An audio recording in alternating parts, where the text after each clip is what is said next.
네, 이분 얘기 듣고도 수익 내신 분들 요즘 많으시죠? 바이넥스 금요일 날, 그리고 물론 그 전부터 얘기를 해주셨는데, 얘기해 주시는 날 한 5% 정도 올랐습니다. 그리고 진단키트 많은 분들의 관심에서 좀 멀어져 있을 때, 그때 좀 기회다 얘기를 해주셨는데, 수익 내신 분들 많으실 거예요. 진단키트는 장 초반에 흔들리다가 다시금 또 EDGC나 휴마시스 중심으로 해서 올라갑니다. 그러면 구체적인 종목 얘기들, 그리고 시장이 어떻게 돌아가는 건지 이분의 시각으로 좀 이야기 전해드릴게요. 토마토 투자클럽의 김정수 전문가입니다. 안녕하세요. 예, 안녕하세요. 반갑습니다. 정석투자 김정수 전문가입니다. 네, 전문가님, 오늘 시장은 좀 어떻게 보세요? 한 줄로 알려주시죠.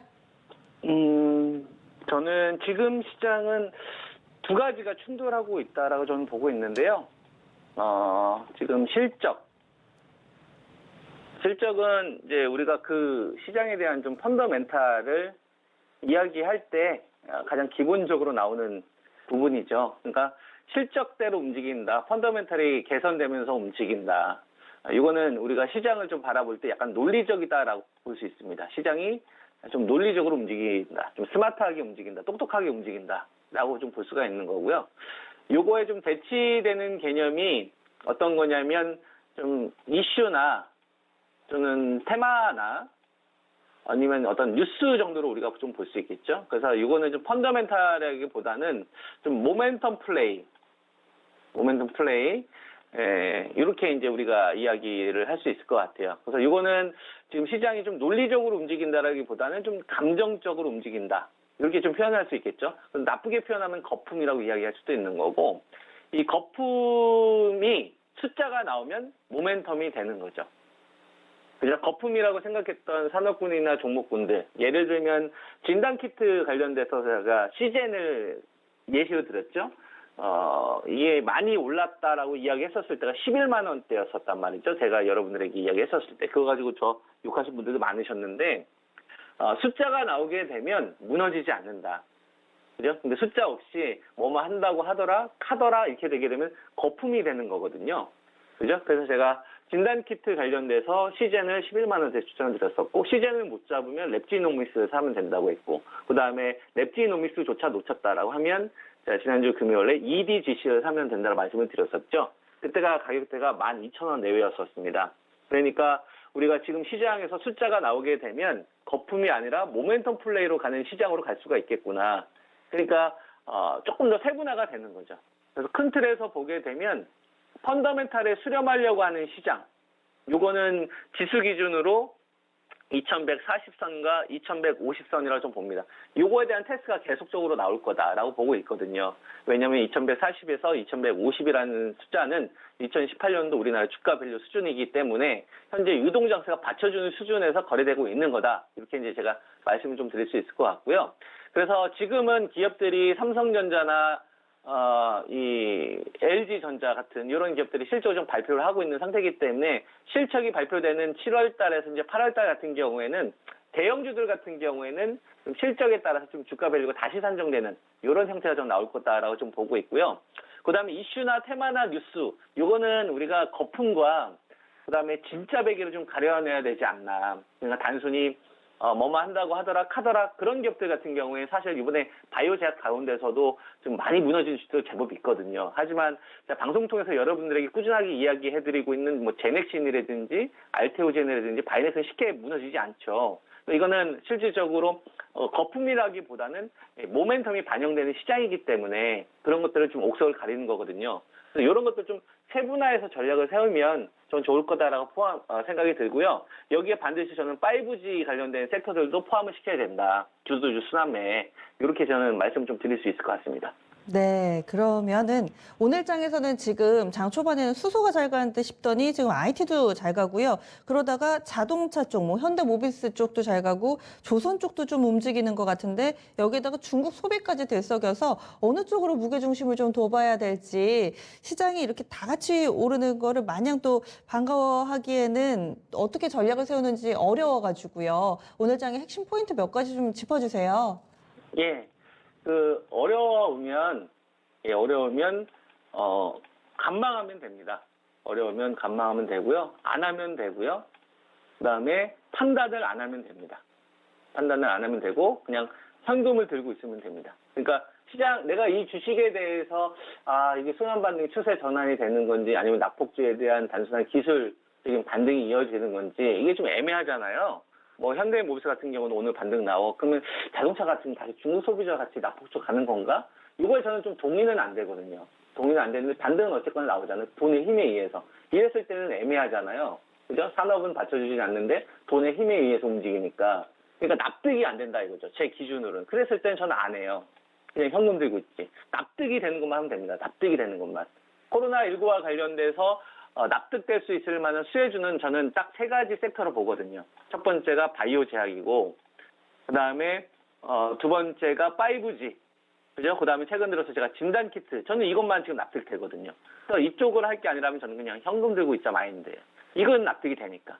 그리고 이제 나머지, 오늘 반등이 나오고 있는 현대모비스 자동차도 있고, 중국 소비주들도 있고, 기타 관련된 주식들도 얼마든지 반등이 나올 수 있습니다. 이거는 이제, 주도하기보다는 어쨌거나 기술적인 반등이라든지, 주식들이 한 바퀴 다 돌아가면서 나오는 흐름들이기 때문에, 이건 순환매 관점으로 보면 될 것 같고, 이쪽은 저는, 지수의 어떤 출렁거림이 나왔을 때 한다거나, 아니면 하다못해 추세 전환이 완전히 만들어진 시장에 해도 저는 늦지 않는다라는 생각을 가지고 있어서, 바이오 제약이나 5G, 진단키트를 통해서도 얼마든지 충분한 수익을 낼 수가 있다. 여긴 납득이 되기 때문에. 산업이 성장을 하게 되면 그 성장하는 산업의 중심에 있는 섹터를 저는 계속 해야 된다고 보고 있고, 얘네들이 흔들리면 그냥 저는 현금 들고 있는 거거든요. 얘네들은 지수와 전체적인 투매가 나왔을 때 하면 된다. 저는 이런 마인드를 가지고 있는데요. 이 생각과 다르게 생각하시는 분들도 있습니다. 그런 분들은 제 생각과 상충되게 되면 꼭 저의 얘기가 100% 맞지는 않잖아요. 어쨌거나 틀린 부분도 분명히 있을 테니까. 그런 것들은 여러분들이 리스크 잘 관리하시면서 트레이딩 하면 될 것 같고, 예를 들면 현대모비스 같은 것들이 반등이 나오지 않습니까? 그럼 저는 이런 걸 거래하면 안 된다고 생각을 하거든요. 차라리 진단키트를 다시 노리든지 5G를 다시 해야 되든지, 아니면 바이오제약 가운데서 지금 공략할 수 있는 주식이 얼마나 많은데요. 그리고 실전에서도 많이 했고, 그죠? 많이 진행되고 있고, 고점에 차익 실현했던 거 다시 사고 있고, 이런 마인드거든요. 근데 나는 현대모비스를 가지고 전략을 세우려고 한다. 그러면 나는 산업은 성장하지 않은데 돈의 힘에서 올라가는 거니까, 이런 거는 좀 기술적인 트레이딩을 병행을 하면 조금 더 유리하지 않을까요? 그죠? 이런 식으로 하락 추세가 만나서 이 공간에 나오면 22만 원 넘었을 때 위쪽가 좀 더 열리는 거고, 그 전까지 박스권이 만들어질 수가 있겠구나. 그럼 난 이거 먹으려고 들어간다라고 하시는 분들 그거 하시면 되는 거고, 난 그거보다는 좀 성장 산업에 있는 거 하고 싶다 그러시는 분들은 이제 성장 산업 위주로 가시면 될 것 같고, 저는 성장 산업에 있는 주식들 위주로 좀 거래하셔라라는 말씀을 저는 계속 드리고 있는 입장입니다. 참고로. 네. 네. 그러면은 종목은 5G 바이오 이쪽 계속 보시는 거세요? 당연하죠. 네, 당연한 거죠. 네, 매우 당연한 얘기입니다. 근데 지금 수익 많이 난 종목도 있잖아요. 그러면 수익을 챙겨야 되나 더 갖고 가야 되나 이런 것도 궁금하고요. 저희는 이제 참고로 서진 시스템하고 솔리드를 가지고 있었는데, 요건 저희는 이익 실현했고, 그리고 이제 오이 솔루션 같은 경우는 41,000원대, KMW는 56,000, 7,000원대 추천드렸잖아요. 이런 건 좀 사기 버겁잖아요, 지금. 좀 억울하지 않습니까? 늦게 보신 분들은. 그죠? 그런 분들은 이노와이어 사면 되죠.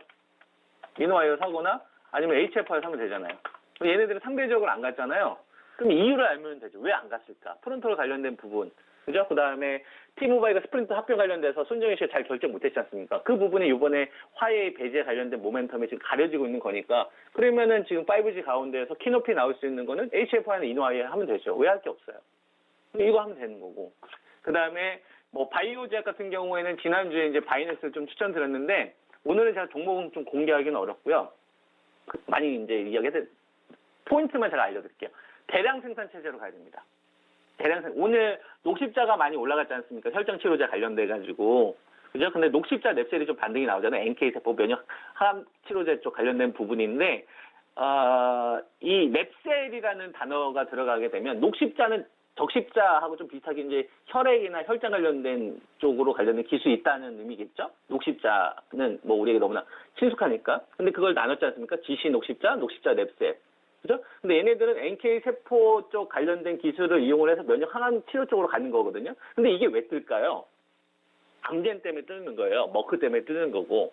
그러면은 이것 때문에 차익 매물이 나왔던 차바이오텍이나 NKMS 같은 기업들 다시 관심을 가지면 되겠죠.